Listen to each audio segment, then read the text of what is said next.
जौनपुर गांव में भोला अपने बड़े भाई और भाभी के साथ रहा करता था। भोला सिर्फ नाम से ही शरीफ दिखता था, लेकिन था वो बहुत आवारा।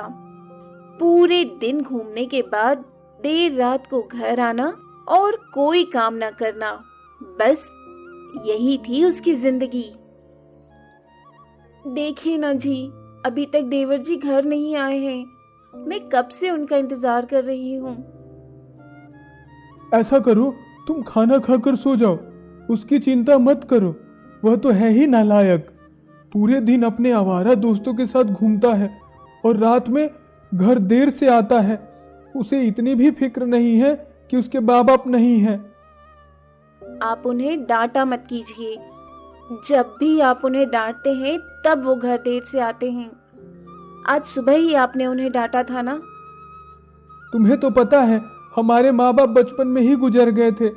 तब से मैं उसे अपने बच्चों की तरह पाल रहा हूँ। अब अपने बच्चों को अच्छे संस्कार और अच्छी राह पर चलने के लिए डांटूंगा नहीं तो कैसे काम चलेगा। जाइए, आप सो जाइए। मैं देवर जी का इंतजार करती हूँ, वो आ ही रहे होंगे। जैसे ही शंकर सोने जा ही रहा होता है, तभी हिलता डुलता भोला घर आ जाता है और भोले को ऐसे चलता हुआ देख शंकर समझ जाता है कि भोला ने पी रखी है।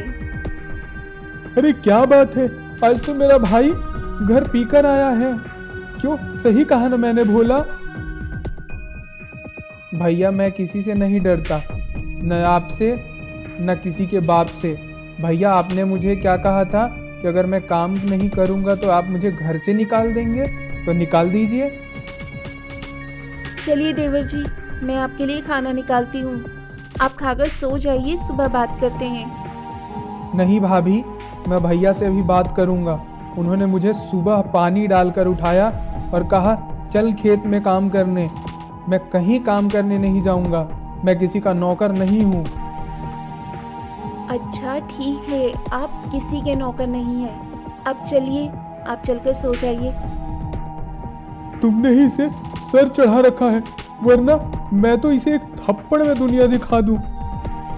अच्छा, आप जाकर सो जाइए, मैं इन्हें खाना खिला देती हूँ। अब जैसे तैसे हेमा भोले को सोने के लिए उसके कमरे तक छोड़कर आती है, लेकिन वो तो नशे में था और अपने आप में कुछ ना कुछ बोलता हुआ सो जाता है। इधर सुबह शंकर जल्दी उठकर हेमा से कहता है, अभी तक लाट साहब उठे नहीं क्या? रात को तो बड़ी बड़ी बातें कर रहा था। नहीं नहीं, रात को कुछ ज्यादा ही नशे में थे देवर जी, अभी तक सो रहे हैं। उसे जाकर कह दो कि मेरे साथ खेत में काम पर चले। अगर वह आज खेत में काम पर नहीं गया तो उसे खाना देने की कोई जरूरत नहीं है। रहने दीजिए, अभी उनकी उम्र ही क्या है। जब जिम्मेदारियां आएंगी तो खुद ही समझेंगे और खुद ही काम करेंगे। और अब तक काम न करने की इसकी आदत इसे ही ले डूबेगी। अभी से जिम्मेदारियां समझेगा तभी तो अपनी बीबी बच्चों को खिलाएगा। इतना कहकर शंकर भोले के कमरे में पहुंचता है तो शंकर देखता है कि भोला नींद में खर्राटे मार रहा होता है। भोला, अभी तक सो रहा है? उठ, चलकर मेरे साथ खेत में काम करवा। अरे भैया, क्यों परेशान कर रहे हो? सुबह सुबह सोने क्यों नहीं देते? कोई जरूरत नहीं है सोने की, मैंने कह दिया ना तुझे, मेरे साथ काम पर जाना ही होगा। इतना बोलकर शंकर टेबल पर रखे ग्लास का पानी भोला के ऊपर डाल देता है और भोला भी हड़बड़ाकर उठता है। चल, तुझे मेरे साथ खेत में जाना है और आज कोई बहाना नहीं चलेगा, समझा ना? नहीं भैया, आपके साथ नहीं आ रहा। और क्या तरीका है जगाने का? क्यों, अब तू प्यार से सुनता नहीं तो मुझे ऐसे ही उठाना पड़ेगा ना। मुझसे बिना बहस किए खेत में चल। नहीं भैया, मुझे कहीं नहीं जाना, ना मुझे खेत में काम करने जाना है और ना ही कहीं और काम करने जाना है। मैं किसी के खेत में या नौकर बनकर काम नहीं कर सकता। तो तुम मालिक भी तो नहीं हो जो किसी को काम दे सको। अगर तू आज काम पर नहीं जाएगा तो इस घर से निकल जा, भोला को ये सुनकर गुस्सा आ जाता है और वो घर से गुस्से में जाते हुए अपने बड़े भाई शंकर से कहता है, भैया मैं जा रहा हूँ, मुझे ढूंढने की कोशिश मत करना और कभी लौट कर नहीं आऊंगा। देवर जी ऐसा गुस्सा होकर मत जाइए, भैया के स्वभाव को तो आप जानते हैं ना। अरे रुक जाइए, अरे आप उन्हें रोकते क्यों नहीं हैं? वो कहाँ जाएंगे, कहाँ को रहेंगे? जाने दो, 2-4 घंटे में दिमाग शांत होगा तो फिर घर चला आएगा। तुम मेरा खाना बांध दो, मुझे खेत में जाने के लिए लेट हो रहा है। भोला अपने घर से निकलकर जंगलों की तरफ चल पड़ता है। उसे जंगल से होते हुए शहर जाना था, लेकिन जंगल में ही उसे रात हो जाती है। तभी वो जंगल के दूसरे छोर पर आग जलता हुआ देखता है। लगता है पास में कोई घर है, रात यहीं गुजार लेता हूँ। इसके बाद सुबह होते ही शहर चला जाऊंगा। शहर जाकर कोई काम ढूंढ लूंगा और कभी घर लौटकर वापस नहीं आऊंगा। इतना बोलकर भोला जब वहां पहुंचता है तो वो देखता है कि कई सारे लोग बंदूक लिए आग के पास सिगरेट पी रहे हैं। लड़के, कौन है तू और क्या कर रहा है यहाँ? किसने तुझे यहाँ का पता दिया? अरे भाई, मैं कोई चोर नहीं हूँ या फिर कोई जासूस नहीं, बस मैं तो यहाँ रास्ता भटकते हुए आ गया हूँ। मुझे रात भर के लिए अपने पास रख लो, सुबह मैं यहाँ से चला जाऊंगा।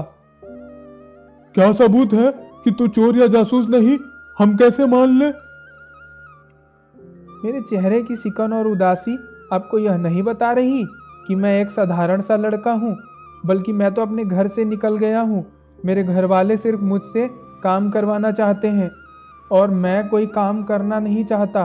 खुद के लिए राजा हूँ, मैं किसी का नौकर नहीं बन सकता। आज से तू मेरे ग्रुप का मेंबर है। मुझे ऐसा ही व्यक्ति चाहिए जो खुद को राजा मानते हो, और तुझमें वो बात तो मुझे नजर आई।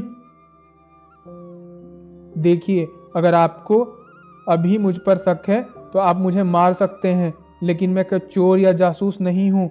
किस्मत का मारा यहाँ तक पहुँच गया हूँ। मुझे तुझ पर पहले भी शक नहीं था, मैं तो बस तुझे डरा रहा था। और अगर मुझे थोड़ा भी तुझ पर शक होता तो तू यहाँ अपने पैरों पर खड़ा नहीं होता। मंगल सिंह भोला को अपने ग्रुप का मेंबर बना लेता है। अब भोला मंगल सिंह के यहाँ साफ सफाई, खाना बनाना, उनके कपड़े धोना, बर्तन धोना जैसे काम करने लगा था, और उसे जो खाली समय बचता उसमें वो खूब नींद लेता। मैं भी कहाँ आकर फंस गया। अच्छा भला घर में खा पीकर सो जाता था। यहाँ से अच्छा तो भैया के ताने और गालियां थी, उसके बिना तो मुझे यहाँ नींद भी नहीं आती। एक तरफ भोला डाकुओं के बीच रहकर उनका काम कर रहा था, वहीं दूसरी तरफ शंकर और हेमा काफी परेशान थे, क्योंकि सच में भोला घर छोड़कर चला गया था। शंकर को तो लगा था कि भोला लौट कर आएगा, लेकिन कई दिन बीत जाने के बाद भी वो लौट कर आता ही नहीं। एक रोज भोला मंगल सिंह को अपने चेलों से बात करता हुआ सुन लेता है। देख चरण सिंह, अखबार में क्या छपा है? मेरे ऊपर पूरे 10 लाख रुपए का इनाम है। अब बता, इन पागल पुलिस वालों को कौन बताए? जो 10 सालों से किसी के हाथ नहीं लगा, वह अब क्या किसी के पकड़ में आएगा? अभी अभी मंगल सिंह ने क्या कहा? उस पर 10 लाख का इनाम है। अब तो यह 10 लाख रुपए मेरे ही होंगे और मुझे यहाँ से निकलना भी है। मेरी जिंदगी इस मंगल सिंह ने जहन्नम बना दी है। अपना चेला बोलकर रखा था, नौकर बना दिया है। अब देर शाम भोला सबके लिए खाना बनाता है, लेकिन खाने में नींद की दवाई मिला देता है, जिसके बाद सभी साथ में खाना खाते हैं। लेकिन भोला सबको खाना खिला रहा होता है। सबको खाना खिलाने के बाद भोला देखता है सबकी आंखें बंद हो चुकी हैं, तो वो बक्से में पड़ा पैसा और गहना एक पोटली में बांधता है और पुलिस थाने पहुंचकर पुलिस को मंगल सिंह का पता दे देता है। इंस्पेक्टर साहब, मैं आपको मंगल सिंह के अड्डे पर ले चलता हूँ। वहाँ उनके सभी साथी बेहोश पड़े हैं और मैंने ही उन्हें बेहोश किया है। इतना बोलकर भोला सारी बातें पुलिस वालों को बता देता है और पुलिस वाले भी मंगल सिंह के अड्डे पर पहुंचकर मंगल सिंह समेत उनके साथियों को पकड़ लेते हैं। अब अगले ही दिन जौनपुर गांव में पुलिस भोला को इनाम देने आ जाती है और 10 लाख रुपए देकर भोला को सम्मानित करती है। तूने आज बड़े ही गर्व का काम किया है। आज से कई साल पहले मंगल सिंह ने ही हमारे माता पिता को मारा था और आज मैं बहुत खुश हूँ। मैं भी देवर जी बहुत खुश हूँ। आज उन्होंने काफी अच्छा काम किया है। देखा भैया, मैंने कहा था ना, मैं किसी के नीचे काम नहीं कर सकता। मैं खुद के लिए राजा हूँ। इस तरह भोला मंगल सिंह के आतंक से लोगों को तो बचाता ही है और अपने माता पिता का पुराना बदला भी लेता है जिससे वो अनजान था।